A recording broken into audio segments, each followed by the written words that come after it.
আজ সকালবেলায় চা খেতে খেতে যখন খবর শুনছিলাম, আমি তো অবাক হয়ে গেছি। হ্যাকার! আচ্ছা, হ্যাকার নিয়ে আমাদের থানা থেকে বলুন, যে কোনো জায়গা থেকে সব সময় ইনফরমেশন দেওয়া হয়। কোড নাম্বার দেবেন না, ব্যাংকের কোনো যদি কোড নাম্বার চাই বা অ্যাকাউন্ট নাম্বার চাই অবশ্যই একদম অ্যালার্ট থাকবেন।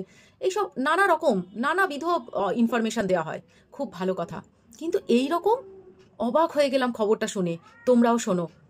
এক ভদ্রলোক তার এসি সার্ভিসিং এর জন্য রীতিমতো অনলাইনে বুক করেছেন। আমরা যেরকম সব ফ্যামিলিতেই আজকাল করে থাকি, কোথায় লোক খুঁজবো? এরকম অনেক কোম্পানি আছে যারা এইসব ক্লিন টিন করার জন্য বা পরিষেবা, অনেক রকমের পরিষেবা, যেমন পার্লার থেকে কেউ পার্লারে যেতে পারছে না, পার্লার থেকে লোক পাঠিয়ে দিল। তারপরে কিচেন, বাথরুম, রুম, যে যেরকম ভাবে ওয়াশ করতে চায় বা রীতিমতো যেরকম যার কাজ থাকে সেরকম ভাবে লোক পাঠিয়ে দেয়। আর আমরাও হ্যাপি তাতে, আর ওরাও কাজ করে চলে যায়। এই রকমই চলে আসছে আজকালকার প্রত্যেকটা বাড়িতেই। কিন্তু এই ভদ্রলোকের ক্ষেত্রে হয়েছে কি, উনি ফোন করেছেন সার্ভিসিং এর জন্য। ওরা বুকিং করে নিয়েছে। বুকিং করার পরে একদিন পরে ওনাকে ফোন করেছে যে আপনার কবে সার্ভিসিং দরকার। তা উনি বলেছে যা গরম পড়েছে, আজকে হলে খুব ভালো হয়। তা বলছে আচ্ছা ঠিক আছে বলে ফোনটা রেখে দিয়েছে। কিছুক্ষণ পরে আবার একটা আননোন নাম্বার থেকে ফোন এসছে ওনার কাছে। ফোন আসতে উনি আবার ফোনটা তুলেছেন।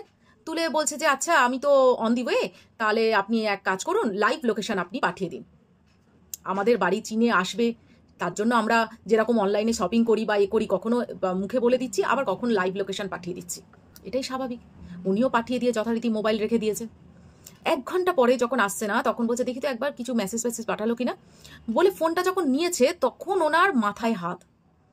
ওনার অ্যাকাউন্ট থেকে লাখ লাখ টাকা চলে গেছে উধাও। এবার ভাবো, আমরা অনলাইনে মানে কি শপিং করব, কি এইরকম ভাবে কোম্পানি থেকে লোক ডাকবো? আচ্ছা, যারা করছে এরকম তাদের প্রতি বিশ্বাসটা চলে যাচ্ছে।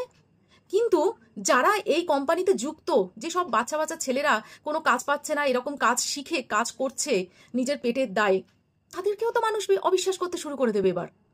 তাহলে মানুষ কাকে বিশ্বাস করবে? জীবনে তো কাউকে বিশ্বাস করা যাবে না। কাজের লোক আসছে বাবা, তার পেছন পেছন দেখতে হবে, যদি কিছু চুরি করে নেয়, এটা তো মানে চিরাচরিত ছিলই। কিন্তু এখন এই জিনিসগুলো অনলাইনে হয়ে যাচ্ছে, লাখ লাখ টাকা, ভাবতে পারছেন? মাথার ঘাম পায়ে ফেলে একটা মানুষ রোদ বৃষ্টি ঝড় সমস্ত কিছু উপেক্ষা করে তারপরে কাজের শেষে, মাসের শেষে পয়সা নিয়ে আসে বাড়িতে। কিছু গচ্ছিত রাখে ভবিষ্যতের জন্য, আর কিছু নিজেদের জন্য খরচ করে। সেই গচ্ছিত টাকায় যদি এইভাবে সবাই কেড়ে নেয় বা এইভাবে যদি উধাও হয়ে যায় টাকাগুলো, তাহলে কার মানে মাথায় হাত পড়বে না? আমি তো মানে সত্যি আমি বলতে পারছি না, আমার এত খারাপ লাগছে। যার হয় সে বোঝে। এবার চিন্তা করে দেখুন, কাকে বিশ্বাস করব আমরা? হ্যাকার কিরকম হয়ে গেছে।